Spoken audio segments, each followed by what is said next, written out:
Членството во ЕУ без право на вето е идеја во ќорсокак, но отвара врата за концептот приклучување на единствениот европски пазар до 2028.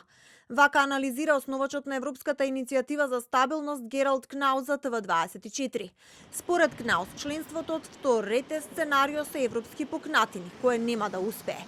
И потребна е паметна политика од страна на кандидатките за членство. Порачува дека проширувањето не е добротворна мисија, туку е во интерес на сите и дека е потребен конкретен предлог, храбар, визионерски и кој ќе функционира.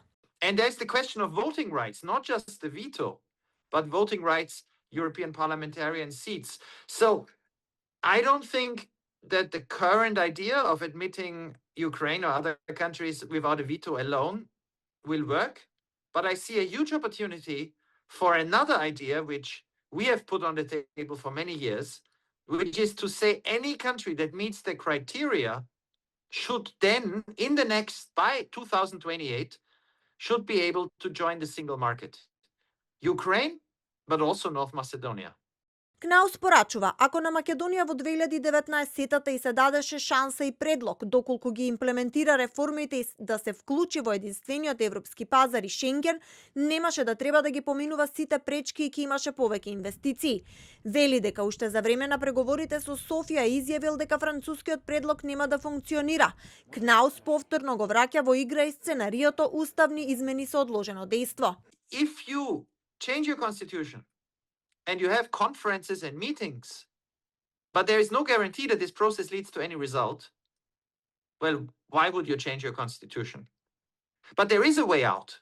And the way out is to say, we change our constitution, but it only enters into force. It only becomes legally valid on the day that, for example, we are a full EU member or we are a full member of the single market and of Schengen. Кнаус вели дека основниот проблем на проширувањето од 2005-та, некои клучни земји членки не сакаат тоа да се случи и тие нема да извршат притисок врз други земји, како во случајот притисок кон Бугарија да не се служи со вето.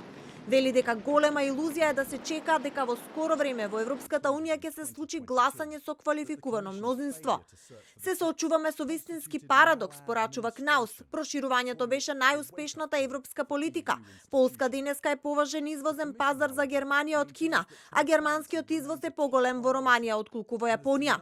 Порачува дека ЕУ е во потрага по идеја, а допрва ќе треба да се убедуваат и граѓаните на Европската Унија дека проширувањето носи бенефит за сите.